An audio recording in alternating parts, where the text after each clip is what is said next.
Oke, selamat siang, Mbak. Selamat siang Mas, selamat datang di Durian Garden Songgon. Oke, nah kita sekarang berada di Songgon, teman-teman. Dan Ya, kali ini kita akan meliput beberapa komoditas unggulan Banyuwangi, yaitu durian dan manggis. Oke, pertama-tama perkenalkan dulu, Mbak. Mbak yang oke, cantik ini namanya iya. siapa dan alamatnya ini di mana? Kenalin, aku Risma, pemilik dari Durian Garden Songgon. Untuk alamatnya di Dusun Bayurejo, Desa Bayu, Kecamatan Songgon, Kabupaten Banyuwangi. Oke, nah Mbak memutuskan usaha durian garden seperti ini dari tahun berapa, Mbak? Dari tahun 2018 dan di situ saya lulus SMA. Saya lulus SMA langsung mengambil bagaimana kebun durian ini produktif. Dan saya buka usaha ini bukan hanya untuk keuntungan usaha pribadi, tapi dampak apa sih yang bisa masyarakat terima dari adanya Durian Garden Songgon ini. Nah, jadi pas waktu 2018 kan saya udah lulus SMA. Nah, di situ kebun ini itu udah ada duriannya. Namun untuk penjualannya sendiri itu masih terbilang harganya itu sangat rendah.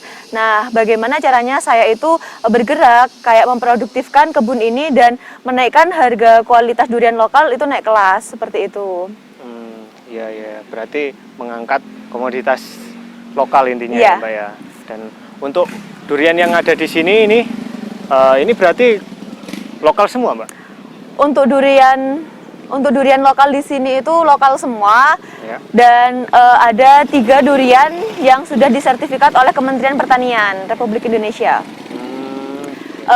Kebetulan di sini ada si Banteng. Si Banteng ini sudah disertifikat dan ada si Kepodang dan si Ratu. Oh, gitu. Kalau durian lokal itu 1000 pohon 1000 rasa, karena setiap durian itu memiliki rasa yang berbeda-beda. Bukan hanya rasa, juga bentuk yang berbeda-beda juga, warna yang berbeda, dan kayak tamu itu bisa menikmati varian apa saja di sini. Gitu Dari ya. yang manis legit itu ada, terus yang maniak durian itu biasanya itu mereka cari yang ada tes pahitnya. Jadi yang ngarak gitu, lebih suka yang seperti itu. Di sini juga ada. Ya, ya, ya. Nah, bedanya kan sekarang banyak ini durian-durian impor seperti durian itu bawor, musangking dan lain-lain. Itu keunggulan durian lokal itu seperti apa, Mbak? Kalau dibandingkan dengan itu, Mbak? Nah, kalau durian itu kan memiliki keunggulan tersendiri. Meskipun ada durian yang lebih bagus, kita juga punya durian yang lebih bagus di dalam negeri ini. Bahwa saya punya keinginan durian lokal di Banyuwangi itu bisa menembus pasar ke internasional. Karena rasanya itu beda-beda. Meskipun durian lokal sini sama kayak musangking, sama kayak dari negara-negara lain, montong, itu beda banget rasanya. Nah, maka dari rasa itu yang menjadi daya tarik kita untuk menikmati. Bahkan waktu itu ada dari Amerika Serikat itu berkunjung ke sini ingin menikmati durian lokal Banyuwangi. Wih, gitu ya. Berarti Iya. sudah terkenal di luar Indonesia berarti. Alhamdulillah sudah, dan durian traveler juga udah pernah ke sini. Beberapa influencer terkenal Iya, sudah pernah ke sini iya, benar. dan nyobain. Oke. Oke. Nah, kalau durian ini kan terkenal dengan musiman, Mbak. Iya. Nah, musimnya biasanya di bulan-bulan apa saja kalau ada sudah duriannya, Mbak? Nah, kalau musim durian ketika cuacanya bagus, itu biasanya panen raya di bulan Maret April. Di bulan Maret April, dan kalau produktifnya itu 1 tahun itu 1 kali, kadang-kadang itu 1 tahun bisa panen 2 kali. Tapi panen yang kedua itu kurang terlalu, volume duriannya tidak terlalu banyak. Yang biasanya 1 pohon itu bisa buah 200 durian, karena di sini untuk usia pohonnya sendiri itu kurang lebih 35 tahun. Dan ketika tidak panen raya itu hanya berbuah 50 buah, terus 70, seperti itu. Oke. Nah, di Durian Garden Songgon ini kira-kira luasnya sekitaran berapa hektar, Mbak? Nah, kalau luasnya masih belum terlalu banyak ya Mas ya. Jadi untuk luasnya sendiri itu 1,5 hektar, dan untuk pohonnya terdiri dari 145 pohon milik pribadi. Nah, Durian Garden Songgon sendiri itu bukan hanya menjual produk dari hasil kebun Durian Garden Songgon. Kita juga menggandeng petani masyarakat di Kecamatan Songgon juga untuk mendukung Durian Garden Songgon. Bermitra gitu Iya, ya? kurang lebih ada 500 sampai 1000 pohon lah di Kecamatan Songgon ini. Jadi kayak memenuhi pasar, alhamdulillah cukup. Yang saya tahu ini, Mbak Iya. ya, kalau durian dari daerah dingin ditanam di daerah panas itu nggak bisa. Apakah seperti itu, Mbak? Bisa. Bisa. Bisa, karena tergantung perawatan dan kebutuhan dari pohon tersebut. Seperti manusia, Mas. Ketika kita hidup di mana saja, ketika kita kebutuhannya tercukupi, kayak misalkan kita di daerah panas, mungkin kita banyak minum. Nah, seperti itu. Untuk perawatannya, kita fokuskan kebutuhan apa yang di daerah tersebut. Oh, gitu. Karena kalau durian sendiri itu sebetulnya mereka bisa berbunga itu membutuhkan cuaca yang panas seperti ini. Ini termasuk cuaca yang panas dan pohonnya itu berbunga sekarang. Kalau hujan terus tambah nggak berbunga. Ya. Kita tidak bisa shoot karena terlalu tinggi. Iya, karena juga di daerah yang bawah juga itu durian juga bagus kok. Oh, gitu. Tergantung dari perawatannya.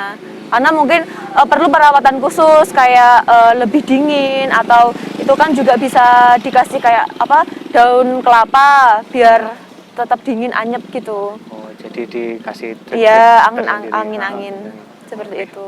Nah, Mbak tadi kan berbicara mengenai perawatan ya. Iya. Kita bahas mungkin perawatannya sambil jalan. Oke.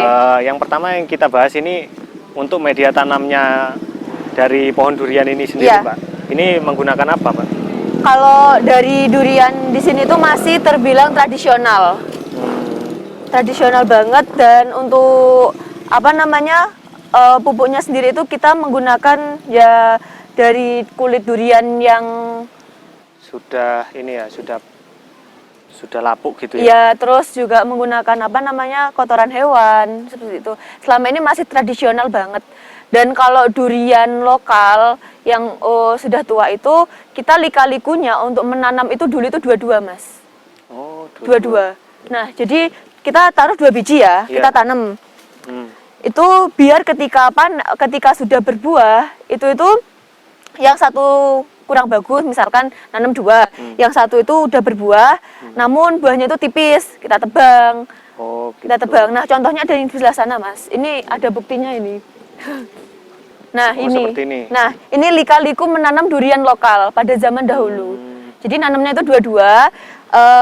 Yang satu bagus, itu dibiarkan tinggi, dibiarkan panen. Terus ketika yang satu itu kurang bagus ditebang. Ini ditebang dulu, Mas. Oh, ini ya Ini bekas tebangannya. Ini bekas tebangannya. Oke. Jadi berarti dulu nanamnya dari biji. Dari biji Wow. karena kan apa ya, kita itu masih babat, masih kayak mencari durian mana yang bagus. Kalau sekarang kan durian mana yang bagus kita bisa sambung. Oh, Seperti itu. iya. Dan kalau untuk perawatannya sendiri itu seharusnya kalau durian itu kan ini kita biarkan tinggi ya, Mas ya. Kalau yang masih pendek itu kita lebih ke perawatan cabangnya. Ketika banyak cabangnya itu, nah itu nanti yang apa namanya bakalan tumbuh durian-durian di tersebut. Kan kalau ini kan tinggi. Pohon di samping Mbak ini, Iya. ini usianya udah berapa tahun ini, Mbak? Kalau yang ini masih muda ini. Masih muda itu. Iya, 35 tahun. Waduh. Masih muda kalau ini. Kita ada pohon yang usia kurang lebih hampir 100 tahun. Nanti monggo bisa ke sana. Wow. Itu masih produktif, Mbak? Masih, bahkan cabangnya sendiri itu sepohon ini, cabangnya saja. Itu juga, Mas, kalau yang di sini sama yang mungkin petani-petani durian yang baru diterapkan itu kan beda ya. Biasanya itu mereka lebih ke fokus cabangnya. Seharusnya itu kan kalau kita ini masih tradisional, jadinya itu dibiarkan tinggi. Sebenarnya kalau nanti kita baru nanam durian yang baru, itu kita fokusnya cabangnya ini banyak. Fokusnya cabangnya ini banyak. Jadi kalau yang tradisional cabangnya ini dihilangkan. Nggak dihilangkan, dibiarkan. Oh, gitu. Dibiarkan tinggi. Kalau yang sekarang kan dibiarkan bagaimana caranya cabangnya itu banyak, biar nanti bisa kayak apa namanya buahnya di situ. Iya. Nah, ini kan masih tradisional ya, Mbak ya? Iya. Ini benar-benar nggak pakai pupuk kimia sama sekali? Tidak sama sekali, tidak memakai pupuk kimia. Oh, gitu. Bahkan ada beberapa yang mungkin apa ya, tapi kan setiap pohon itu, setiap tanaman kan butuh kayak nutrisi, kita kasih makan karena kita kan juga mengambil buahnya. Iya. Dan kita ya kasihnya pupuknya pupuk kotoran hewan, terus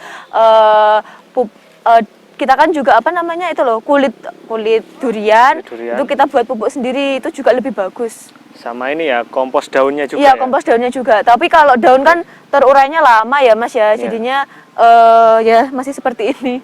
Sangat apa ya? tradisional banget. Sangat Belum ada tradisional. sentuhan kimia. Nah, justru itu yang bikin unik sebenarnya. Iya, iya. Oke. Nah, jarak antar durian satu dengan durian yang lain di sini pakai berapa kali berapa, Mbak? Kalau jaraknya di sini itu masih apa ya? Masih perkiraan, jadi nggak teratur. Kan kalau apa namanya? Apa ya? Konsepnya jarak-jarakan itu kayak ini, sampingnya ada pohon manggis. Biasanya kalau ada dua gitu kan kasihan nanti nggak berbuah, tapi ini manggisnya tetap berbunga, lebat. Tetap berbunga ini ya. Panennya Oh, juga iya. lebat. Jadi seperti ini, teman-teman. Ini Jaraknya manggisnya juga di sini deket banget kan. juga sudah berbuah. Iya, berbuah ini. Ini sebelah sini. Nih. Kelihatan ya, Mbak? Semoga kelihatan lah. Oke. Dan ini jaraknya masih belum teratur. Mungkin nanti kalau saya udah punya lahan sendiri, nanam baru lagi, saya teraturkan. Amin. Ya, kita doakan teman-teman, semoga Amin. bisnisnya, usahanya tambah berkembang. Amin. Dan tadi kan sudah kita bahas mengenai pohon duriannya, Mbak. Iya. Sekarang kita bahas pohon manggisnya. Iya. Kalau manggisnya sendiri, di sini juga manggis lokal, Mbak.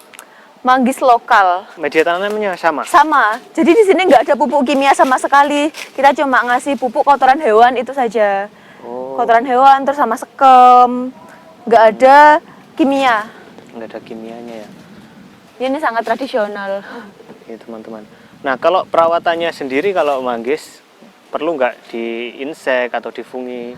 Kalau manggis itu biasanya tuh ada lalat buah. Nah, kalau untuk lalat buah itu kita menyiasati bagaimana caranya, kita juga nggak nyemprot pakai apa ya, pakai produk-produk kimia. Kita pakai itu apa namanya, gelas aqua. Ya. Dalamnya itu kita kasih lem. Oh, Kan ada lem buat lalat itu ya. Nah, itu kita gantung seperti itu. Terus juga ada Mas tupai, iya. bajing. Iya. Nah, itu kan juga hama ya. Iya. Tapi kita itu pakai itu loh, apa namanya, kresek yang belang-belang itu kan seperti ular. Nah itu tuh kita gunting, kita gantung-gantungkan. Tapi kan mereka masih makan, tapi kan nggak banyak. Oh, Dan itu ya masa sih kita udah banyak segini, ya berbagilah sesama makhluk hidup, meskipun apa ya beda, mereka hewan tapi kan mereka juga butuh makan, tapi yang nggak terlalu banyak mereka ngambilnya. nah itu teman-teman. Jadi di sini masih sistem tradisional sekali. Tradisional banget. Tapi buahnya sangat lebat loh teman-teman. Ini aja satu cabang ini bisa membawa banyak ini. Kalau jaraknya antara manggis itu 5 meter, terus 5 kalau dari meter. durian itu 10. Tapi di sini ya 10 meternya itu kan nggak diukur pas 10 meter, ya pakai jangka dikira-kira gitu. Oh. Karena masih tradisional Mas dulu Mas. Iya. Nah itu sahabat, mungkin itu saja Mbak untuk video kali ini. Terima kasih atas waktunya. Ya. Semoga bermanfaat penjelasannya tadi. Dan apabila yang ingin berkunjung makan durian atau manggis di sini, silakan datang ke mana tadi Mbak? Durian Namanya? Garden Songgon. Dan untuk teman-teman, untuk para pemuda, jangan malu menjadi petani. Berkebun itu asik, petani itu keren. Nah itu saja sahabat. Oke, sekian untuk video kali ini. Salam semangat, salam pengusaha, salam cuan.